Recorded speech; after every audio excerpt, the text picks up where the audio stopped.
Hello my dear friends. तो मैं हूं सत्यम पांडे और आपका स्वागत करता हूं आपके अपने यूट्यूब चैनल द फ्यूसिस पे। तो पिछले लेक्चर में हमने image formation by convex and concave lens पढ़ा था और आज के लेक्चर में हम पढ़ने वाले हैं refraction through rectangular glass slab. ठीक है। तो सबसे पहले तो मैं आपको ये बता दूं कि हम क्लास 10th का लाइट चैप्टर पढ़ रहे हैं और लाइट में हमने बहुत सारी बातें की थी। हमने रिफ्लेक्शन वगैरह को पढ़ लिया था, रिफ्रैक्शन में भी हम बहुत आगे तक आ चुके हैं। हमने इमेज फॉर्मेशन वगैरह पढ़ लिया था, हमने लेंस में कब कहाँ ऑब्जेक्ट रखेंगे तो कहाँ इमेज बनेगा, ये सारी चीजें पिछले लेक्चर में डिस्कस कर ली थी।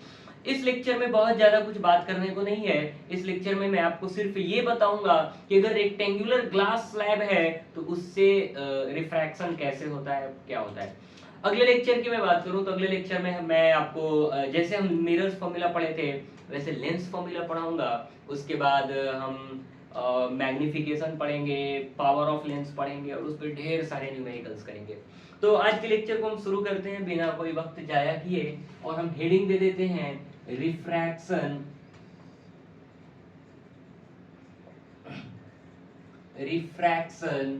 Through rectangular glass slab. Rectangular glass slab, ठीक है। सबसे पहले तो आप ये समझिए कि ये ग्लास स्लैब है क्या। स्लैब का मतलब होता है पट्टी। किसकी पट्टी दोस्त? ग्लास की।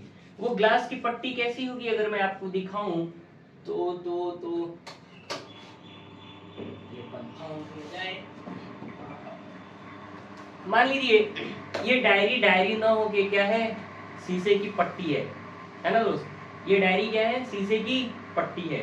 तो यहां से मैं रे इंसिडेंट करूंगा, वो रे इधर से रिफ्रैक्ट होके और इस तरफ से कुछ बाहर निकलेगी। तो ये एक रेक्टेंगल जैसा है, तो वो ग्लास की पट्टी भी रेक्टेंगुलर होगी। मैं यहाँ से रे डालूंगा, इंसिडेंट करूंगा तो वो इधर से कहीं रिफ्रैक्ट होगी।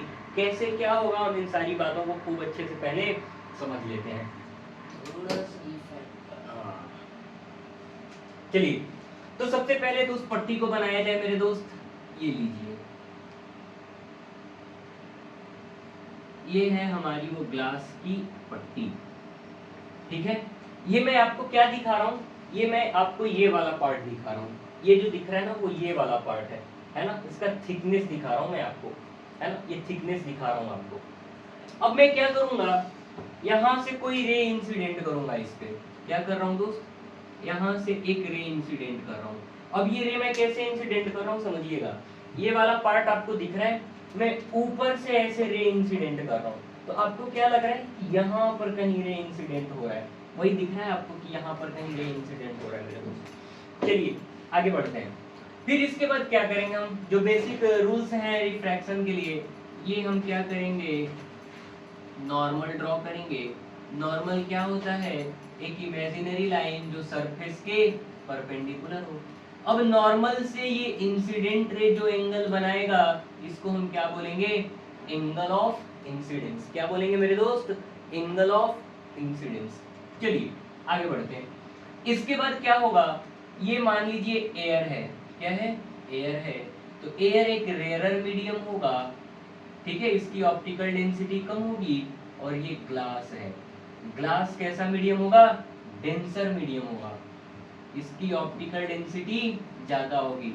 अब ये ऑप्टिकल डेंसिटी क्या होती है? क्या होती है ऑप्टिकल डेंसिटी? ऑप्टिकल डेंसिटी एक मेजर है लाइट की स्पीड की, है ना। अगर किसी मीडियम में लाइट की स्पीड ज्यादा है तो उसकी ऑप्टिकल डेंसिटी कम होगी। अगर किसी मीडियम में लाइट की स्पीड कम है तो उसकी क्या बता रहा था मैं, ऑप्टिकल डेंसिटी। अगर किसी मीडियम में लाइट की स्पीड कम है तो उसकी ऑप्टिकल डेंसिटी ज्यादा होगी। चलिए अब क्या होगा, ये रे यहाँ से रेयर से डेंसर की ओर जा रहा है तो रे किधर बेंड होती है? Towards the normal. तो ये रे कुछ नॉर्मल से इधर मूव करती जाएगी। इस रे को जाना था कुछ ऐसा, है ना दोस्त। इस रे को जाना था कुछ ऐसा, पर ये रे अब बेंड हो चुकी है और ये इधर आ गई। ये वाला जो एंगल है नॉर्मल और रिफ्रैक्टेड रे के बीच का, उसको हम बोलते हैं एंगल ऑफ रिफ्रैक्शन। क्या बोलते हैं मेरे दोस्त? Angle of refraction. अगर आप ध्यान से देखें तो हमको यहाँ पर भी एक नॉर्मल बनाना पड़ेगा, यहाँ पर भी एक नॉर्मल बनाना पड़ेगा। क्यों? क्योंकि मीडियम चेंज हो रहा है ना दोस्त, मीडियम चेंज हो रहा है। पहले मीडियम ग्लास था, अब एयर में आ रहा है, तो अब क्या होगा, अब ये डेंसर मीडियम है और एयर एक रेयर मीडियम है, तो ये रे किधर से किधर जाएगी, ये रे नॉर्मल से दूर हो जाएगी। किधर चली जाएगी दोस्त? नॉर्मल से दूर हो जाएगी। और ये जो एंगल है, इस एंगल को मैं नाम दे देता हूं ई। क्या नाम दे देता हूं? ई। अब होगा क्या कि ये जो दोनों रेज आपको दिख रही हैं, जो रे पहले ओरिजिनल पाथ जिसका था, इस रे का जो ओरिजिनल पाथ था और जो एक्चुअल पाथ है, ये दोनों रेज पैरेलल हो जाती हैं। क्या हो जाती हैं? दोनों रेज पैरेलल हो जाती हैं। और इन दोनों रेज के बीच का जो डिस्टेंस होता है, क्या होता है मेरे दोस्त? इन दोनों रेज के बीच का जो डिस्टेंस होता है, उसको मान लो मैं d बोल देता हूं, और इस d को हम क्या बोल देते हैं? Lateral displacement. क्या बोलते हैं इसको? Lateral displacement. इसको डिस्प्लेसमेंट क्यों बोल रहे हैं समझिएगा थोड़ा सा। इस रे का जो एक्चुअल पाथ था वो ये वाला था, अब इस पाथ से ये थोड़ा सा डिस्प्लेस हो गया है। हालांकि जा उसी डायरेक्शन में है, पहले भी रे इसी डायरेक्शन में जा रही थी, अब भी रे इसी डायरेक्शन में जा रही है, लेकिन इसका पाथ क्या हो गया है? डिस्प्लेस हो गया है। पहले इधर जा रही थी, अब डायरेक्शन तो वही है पर इसका पाथ चेंज हो गया, थोड़ा सा डिस्प्लेस हो गया। जितना डिस्प्लेस होगा उसी को हम क्या बोलेंगे? लेटरल डिस्प्लेसमेंट बोलेंगे मेरे दोस्त। मैं उम्मीद करता हूं कि आपको ये सारी बातें खूब अच्छे से समझ आ रही होंगी। अब ये वाला जो रे है, इस रे को हम बोल देते हैं इंसिडेंट रे। क्या बोलते हैं? Incident ray. ये वाला जो रे है, जो रिफ्रैक्ट हुआ है, इसको हम बोलते हैं रिफ्रैक्टेड रे। क्या बोलते हैं? रिफ्रैक्टेड रे। और ये वाला जो रे जो बाहर निकला है, इसको हम क्या बोलते हैं? इमर्जेंट रे। क्या बोलते हैं मेरे दोस्त? इमर्जेंट रे बोलते हैं, क्योंकि ये अब ग्लास स्लैब से बाहर की ओर इमर्ज हो रहा है, इसलिए इसको हम क्या बोलते हैं? इमर्जेंट रे।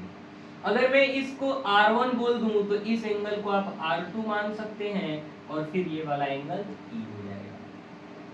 मैं उम्मीद करता हूं कि ये सारी बातें आपको खूब अच्छे से समझ आई होंगी। तो चलिए आगे मैं इसका डेफिनेशन लिखा देता हूं कि लेटरल डिस्प्लेसमेंट होता क्या है। आइए मैं इसका कुछ दिखा देता हूं डेफिनेशन। लेटरल डिस्प्लेसमेंट, जीना यहाँ मरना यहाँ, इसके सिवा जाना कहाँ। क्या है ये? It is the displacement of, it is the displacement of ray of light from its original path, है ना? जो इसका ओरिजिनल पाथ था, उससे ये लाइट का रे कितना डिस्प्लेस हुआ है, इसी को हम क्या बोलते हैं? Lateral displacement. इसको दूसरे तरीके से भी बोल सकते हैं कि it is the perpendicular distance between actual path of the रे after refraction and the origin. नहीं, इसको एक्चुअल पाथ बोल सकते हैं और इसको बोल सकते हैं अनडेविएटेड पाथ। मतलब जो अनडेविएटेड पाथ, मतलब जो इसका ओरिजिनल पाथ है और जो इसका रिफ्रैक्शन के बाद जो इसका पाथ है, उनके बीच का जो परपेंडिकुलर डिस्टेंस है, उसको हम क्या बोल सकते हैं? उसको हम बोल सकते हैं मेरे दोस्त लेटरल डिस्प्लेसमेंट। मैं उम्मीद करता हूं कि आपको ये सारी बातें खूब अच्छे से समझ आई होंगी। आज के इस लेक्चर को हम यही खत्म करते हैं, बाकी हम बात करेंगे अगले क्लास में। तो आपने मुझे सुना, आपका बहुत बहुत आभार और धन्यवाद। मिलते हैं अगली क्लास में। जय हिंद।